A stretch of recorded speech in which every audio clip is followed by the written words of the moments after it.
നമസ്കാരം. ഒടുവിൽ അടവ് മാറ്റിപ്പിടിച്ച ബാലഗോപാൽ തോൽവി ഉറപ്പായപ്പോൾ ഇനി എന്ത് ചെയ്താലും വേണ്ടില്ല, വീട്ടമ്മമാർക്ക് പെൻഷൻ കൊടുത്തേക്കാമെന്ന് മുന്നും പിന്നും നോക്കാതെ പറഞ്ഞിരിക്കുകയാണ് ധനമന്ത്രി ബാലഗോപാൽ. പക്ഷെ എന്ത് ചെയ്യാം, ഈ സാമ്പത്തിക പ്രതിസന്ധി മറികടന്നുകൊണ്ട് ബാലഗോപാൽ അദ്ദേഹത്തിന് ഒന്നും ചെയ്യാൻ സാധിക്കുമെന്ന് തോന്നുന്നില്ല. എന്തെങ്കിലും മായാജാലം കാട്ടാൻ കഴിയുമെങ്കിൽ അദ്ദേഹം അതും കാട്ടുന്ന അവസ്ഥയാണ് ഇപ്പോഴുള്ളത്. വീട്ടമ്മമാർക്ക് ക്ഷേമ പെൻഷൻ നൽകണം എന്നത് LDFന്റെ പ്രകടന പത്രികയിൽ ഉണ്ടായിരുന്ന കാര്യമായിരുന്നു. എന്നാൽ ഭരണം അവസാനിക്കാൻ കഷ്ടിച്ച് ഒരു വർഷം മാത്രമുള്ളപ്പോഴാണ് മന്ത്രിയുടെയും പ്ലേറ്റ് തിരിച്ചിരിക്കുന്നത്. എന്നാൽ ഇപ്പോഴത്തെ ഈ ക്ഷേമ പെൻഷൻ നൽകുന്ന കാര്യത്തിൽ ഇതുവരെയും തീരുമാനങ്ങളൊന്നും തന്നെ വന്നിട്ടില്ല. സാധാരണ എല്ലാം പറയുക മാത്രമാണ് പിണറായി സർക്കാരിന്റെ നയം. അതുതന്നെയാണ് ഇവിടെയും സംഭവിച്ചിരിക്കുന്നത്. മുഖ്യമന്ത്രിയുമായി കട്ടക്കലിപ്പിലായിരുന്ന ബാലഗോപാൽ ഇതുവരെയൊക്കെ ഇപ്പോൾ കാര്യങ്ങൾ എത്തിച്ചത് തോൽവിക്ക് കാരണം ധനവകുപ്പാണെന്ന പരക്കെയുള്ള ആക്ഷേപം കാരണം തന്നെയാണ് എന്ന് വ്യക്തമാണ്.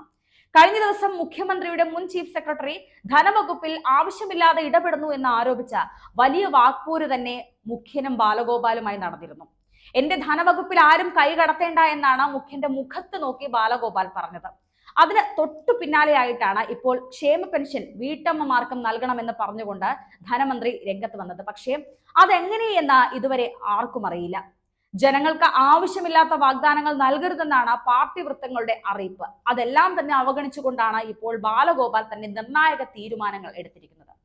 2021 ഒന്നാം പിണറായി സർക്കാർ അവതരിപ്പിച്ച അവസാന ബജറ്റിലാണ് ക്ഷേമ പെൻഷൻ 100 രൂപ കൂട്ടി, വെറും 100 രൂപ മാത്രം കൂട്ടി, അതായത് 1500 നിന്ന് 1600 ആക്കി മാറ്റിയത്. KN ബാലഗോപാൽ ഇതുവരെ 4 ബഡ്ജറ്റാണ് അവതരിപ്പിച്ചിട്ടുള്ളത്. ക്ഷേമ പെൻഷൻ 2500 രൂപയാക്കുമെന്നായിരുന്നു ഇടതുമുന്നണിയുടെ പ്രകടന പത്രികയിലെ വാഗ്ദാനമെങ്കിലും ഇതുവരെയും 1 രൂപ പോലും കൂട്ടി നൽകാൻ ഈ സർക്കാരിന് കഴിഞ്ഞിട്ടില്ല. ലോക്സഭാ തിരഞ്ഞെടുപ്പിന് മുൻപ് ബാലഗോപാൽ അവതരിപ്പിച്ച സംസ്ഥാന ബജറ്റിൽ ക്ഷേമ പെൻഷൻ വർധന പ്രഖ്യാപിക്കണമെന്ന LDFിൽ നിന്ന് വലിയ രീതിയിലുള്ള സമ്മർദ്ദം ശക്തമായിരുന്നു. ലോക്സഭാ തെരഞ്ഞെടുപ്പിന് തൊട്ടു മുൻപ് അവതരിപ്പിക്കുന്ന ബഡ്ജറ്റ് ആയതിനാൽ തന്നെ ക്ഷേമ പെൻഷൻ കൂട്ടണമെന്ന ആവശ്യം CPMൽ നിന്നും ഉയർന്നിരുന്നു. താഴെത്തട്ടിൽ പാർട്ടി പ്രവർത്തകർ നേരിടുന്ന ഏറ്റവും വലിയ വിമർശനം ക്ഷേമ പെൻഷൻ കൃത്യമായി ലഭിക്കുന്നില്ല എന്നത് തന്നെയായിരുന്നു.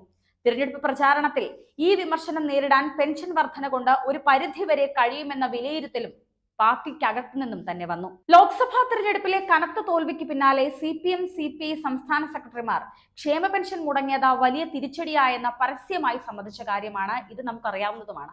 ഈ സാഹചര്യത്തിൽ ക്ഷേമ പെൻഷൻ ഉയർത്തുകയും വീട്ടമ്മമാർക്ക് പെൻഷൻ പ്രഖ്യാപിക്കുകയും ചെയ്താൽ, അതായത് ഇത്രയും സാമ്പത്തിക പ്രതിസന്ധി ഉണ്ടാകുന്ന കാലത്ത്, അതായത് ഇത്രയും കടബാധ്യത ഉണ്ടാകുന്ന സമയത്ത് ഒരു പെൻഷൻ ഉയർത്തുകയും വീട്ടമ്മമാർക്ക് പെൻഷൻ പ്രഖ്യാപിക്കുകയും ചെയ്താൽ സർക്കാരിന്റെ കയ്യിൽ നിന്ന് കാര്യങ്ങൾ നിൽക്കാതെ വരും. അതിലേറെ വലിയ പ്രതിസന്ധികൾ ഉണ്ടാകും. എങ്കിലും അടുത്ത വർഷം മുതലെങ്കിലും കൃത്യമായി പെൻഷൻ വിതരണം ചെയ്യാനുള്ള നടപടികൾ സർക്കാർ സ്വീകരിക്കണമെന്നാണ് CPI ഉൾപ്പെടെയുള്ള കക്ഷികളും ആവശ്യപ്പെടുന്നത്. ക്ഷേമ പെൻഷൻ വർദ്ധിപ്പിക്കുന്ന സമയത്ത് മാസങ്ങളോളം പെൻഷൻ വിതരണം മുടങ്ങിക്കിടന്നാൽ പ്രഖ്യാപനത്തിന്റെ ശോഭ കെടുമെന്നാണ് നേതാക്കൾ തന്നെ പറയുന്നത്. അതായത് ഇനി ക്ഷേമ പെൻഷൻ നൽകിയില്ല എങ്കിൽ ഇനി അടപടലം ഒരു തോൽവി അടുത്ത നിയമസഭാ തിരഞ്ഞെടുപ്പിൽ ഉണ്ടാകുമെന്ന് ഉറപ്പായതോടെയാണ് ഇപ്പോൾ ഒന്നും ചെയ്യാനാകാത്ത സർക്കാർ ധനവകുപ്പിൽ നിന്നും ഇത്തരത്തിൽ നിർണായകമായ നീക്കങ്ങളുമായി രംഗത്ത് വരുന്നത്.